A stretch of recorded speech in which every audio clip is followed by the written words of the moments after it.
कि एक टोली, एक टीम ने किया है। हम उसके लिए कर्नाटक सरकार को बधाई देते हैं। दुख की बात है कि प्रधानमंत्री जी बेटी बचाओ का नारा देते रहे, लेकिन अपनी कुर्सी बचाने के तहत 7 चरण का चुनाव आज मतदान हो रहा है, लेकिन प्रज्वल रेवन्ना मास रेपिस्ट पर अपनी चुप्पी अभी तक उन्होंने नहीं तोड़ी। यह दिखाता है कि प्रधानमंत्री जी को बेटियों की, उनको न्याय दिलाने की कतई भी चिंता नहीं, मात्र अपनी कुर्सी बचाने की चिंता रही।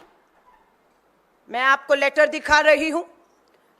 कर्नाटक के मुख्यमंत्री सिद्धारमैया जी ने 1 मई को प्रधानमंत्री नरेंद्र मोदी जी को पत्र लिखा, 1 मई को, कि प्रज्वल रेवन्ना देश छोड़कर भाग गया है। यह कैसे हुआ? हम चाहते हैं कि कर्नाटक सरकार की मदद की जाए और प्रज्वल रेवन्ना के मामले को जर्मनी सरकार से केंद्र सरकार बात करके वापस लाने की बात कहे।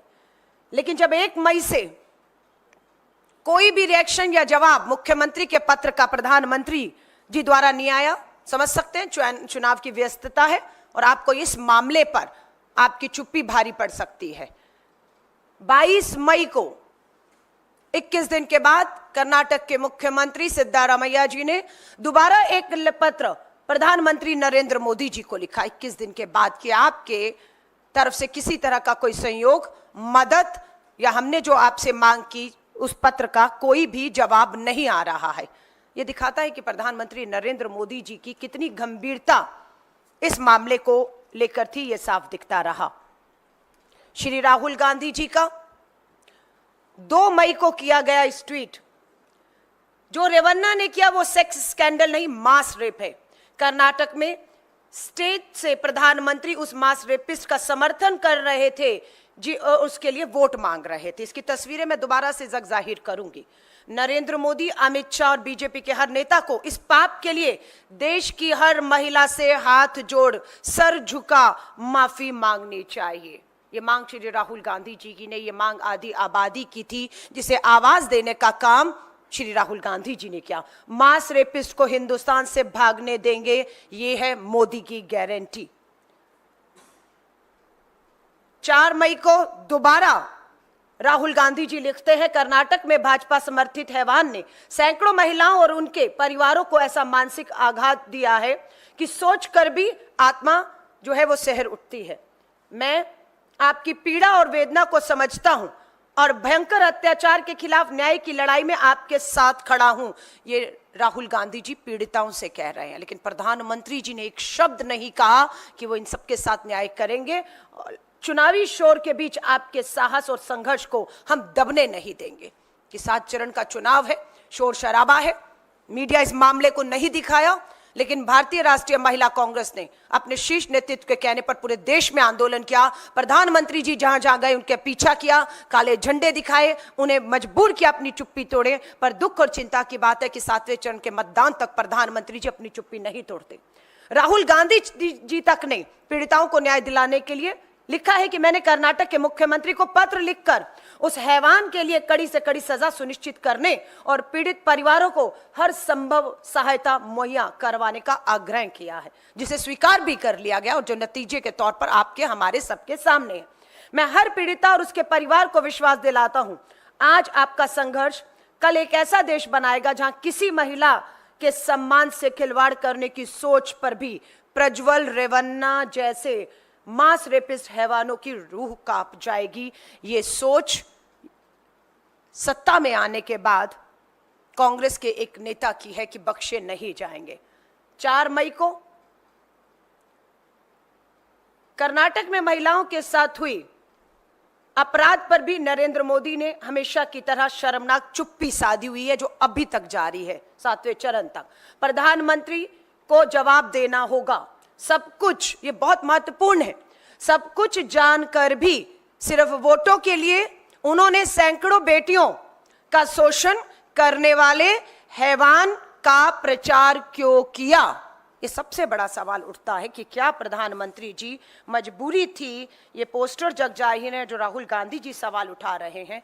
ये है प्रज्वल रेवन्ना, बीच में पूर्व प्रधानमंत्री एचडी देवेगौड़ा जी, और उसी मंच पर प्रज्वल रेवन्ना के लिए कर्नाटक की हासन लोकसभा सीट पर वोट मांगते हुए नीले कोट में दिख रहे हैं देश के प्रधानमंत्री नरेंद्र मोदी जी। आप इंकार नहीं कर सकते कि आप प्रज्वल रेवन्ना या उसके द्वारा किए गए कांड को नहीं जानते थे। ये पोस्टर देखिए, इसमें भी कहते हैं प्रधानमंत्री जी हार से हताश निराश होके कि मुझे गुस्सा आया तो 7 पीढ़ियों की पोल खोल दूंगा। यहां कितनी पीढ़ियां हैं? यहां कितनी पीढ़ियां हैं? पहली पीढ़ी एचडी देवेगौड़ा जी, दूसरी पीढ़ी उनके बेटे मुख्यमंत्री जो रहे, तीसरी पीढ़ी है 1 2 3, ये पिता है एचडी रेवन्ना, किसके? मास रेपिस्ट प्रज्वल रेवन्ना के पिता हैं। ये पीढ़ियां हैं, इन पीढ़ियों की पोल देश खोल रहा है और आप चुप हैं, धमकाते हैं कि अगर आपके खिलाफ बोला तो आप 7 पीढ़ियों की जो है वो पोल खोल कर रख देंगे। ये राहुल गांधी जी, सिद्धारमैया जी का पत्र प्रधानमंत्री जी तक पहुंचा नहीं पहुंचा, पर राहुल गांधी जी ने दोबारा से सिद्धारमैया जी द्वारा लिखे गए पत्र और किए गए ट्वीट प्रधानमंत्री मोदी जी को टैग करते हुए फिर लिखा, एक मास रेपिस्ट को आप क्यों बचा रहे हैं प्रधानमंत्री जी? ऐसी भी क्या मजबूरी है आपकी? ये सवाल आज भी खड़ा हुआ है कि क्या मजबूरी है कि आप प्रज्वल रेवन्ना प्रकरण पर पूरी तरह अभी तक खामोश हैं। प्रियंका गांधी जी ने भी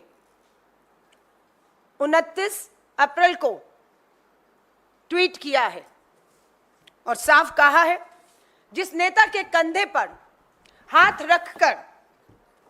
रखकर पीएम फोटो खिंचवाते हैं, जिस नेता का चुनाव प्रचार करने 10 दिन पहले पीएम स्वयं जाते हैं, मंच पर उसकी प्रशंसा करते हैं, आज कर्नाटक का वह नेता देश से फरार है।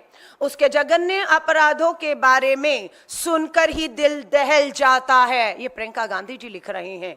सैकड़ों महिलाओं का जीवन जिसने तहस नहस कर डाला, मोदी जी क्या अब भी आप चुप रहेंगे? 26 अप्रैल को दूसरे चरण में मतदान हुआ है कर्नाटक की हासन सीट पर। 26 अप्रैल, पूरा मई का महीना निकल गया, प्रधानमंत्री जी की चुप्पी नहीं टूटी। लगातार पूरा देश, कर्नाटक के लोग, सैकड़ों लोग, सिविल सोसाइटी वाले सड़कों पर आए, आंदोलन किया, लेकिन दुख और दुर्भाग्य की बात है कि कहीं पे भी राष्ट्रीय मीडिया ने इसे नहीं उठाया है। ये एक पोस्टर, एक कार्टूनिस्ट है सतीश आचार्य जी, सच्चाई बयान करता है। अभी तक इसकी जगह प्रज्वल रेवन्ना, एचडी रेवन्ना, उनके पिता पूर्व विधायक, मंत्री और सांसद था, और इस जगह पर हमारी कर्नाटक की 1000 के करीब बताया जाता है, एसआईटी की जांच चल रही है, 1000 बेटियां, 3000 उनके साथ दुष्कर्म, यौन उत्पीड़न, जबरन, बलात्कार करते हुए उनके कपड़े कुछ यूं ही खींचते हुए के वीडियो 3000 के करीब कर्नाटक में वायरल किए गए। लेकिन तस्वीर पलट गई है। 1 महीने के अंदर कर्नाटक सरकार द्वारा गठित एसआईटी ने 31 तारीख की रात को बेंगलोर के एयरपोर्ट से कुछ इसी तरह महिला पुलिस एसआईटी टीम गठित ने कुछ इसी तरह प्रज्वल रेवन्ना को एयरपोर्ट से गिरफ्तार किया है। यह महिला सशक्तिकरण की एक तरफ अगर आप हमारी बेटियों को इस तरीके से अगर करेंगे तो पासा पलटा है कि हालात यहां तक अब न्याय मिले, ये हम सुनिश्चित करेंगे, क्योंकि सरकार अब हमारी है। हम वायदा कर रहे हैं, अपने वचन को दोबारा दोहरा रहे हैं, और मैं एक बार फिर से कर्नाटका के मुख्यमंत्री से निवेदन करती हूं कि इस मामले को सबके सामने आए हुए 1 महीने से अधिक समय हो गया है, और अब मास रेपिस्ट प्रज्वल रेवन्ना एसआईटी की गिरफ्त में है। हम मांग करते हैं कि special court, fast track court का गठन करके 3 महीनों के अंदर, कम नहीं है, हम मानते हैं बहुत दबाव कर्नाटक की सरकार के ऊपर इस तरीके से एसआईटी पे कि सारे सबूत नष्ट कर दिए गए हैं। प्रज्वल रेवन्ना की माताजी को भी एसआईटी ने नोटिस देकर पूछताछ में सहयोग और मदद करने को कहा है, क्योंकि ये सारा कर्मकांड पिता और बेटा कर रहे थे, 5 साल तक करते रहे, ऐसा नहीं है। प्रज्वल रेवन्ना के पूर्व ड्राइवर ने इस बात को अपने वीडियो के माध्यम से भी जारी किया है कि उसके ड्राइवर के पास इस तरह की सारी सूचना, जानकारी और उसके मोबाइल से कलेक्ट की गई सारी इस तरह की वीडियो उनके ड्राइवर ने भाजपा नेता हासन से जो है देवराज गौड़ा को सौंप दी थी।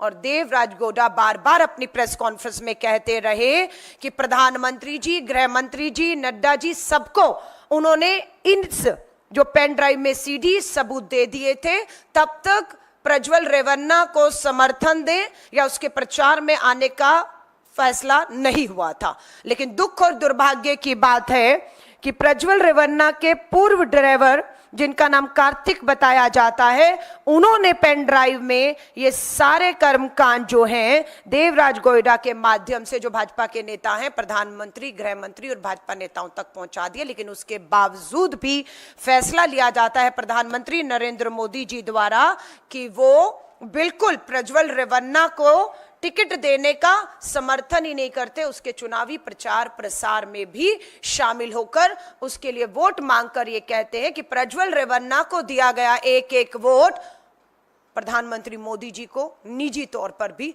ताकत देने का काम करेगा। कर्नाटका हाईकोर्ट द्वारा प्रज्वल रेवन्ना की प्री बेल रद्द किए जाने से भी इस मामले को ताकत मिली है कि एसआईटी बिना समय गवाए, उसके लैंड करते ही, भारत और कर्नाटका की धरती बेंगलोर पर पहुंचते ही बिना समय गवाए उन्हें अरेस्ट कर लेती है। लेकिन आज मैं एक बार फिर कहूंगी, सबूतों के साथ छेड़खानी, गवाहों को डराना धमकाना, ये सब की संभावना पूरी तरह से बनी हुई है। इसलिए हम एक बार फिर से मांग करते हैं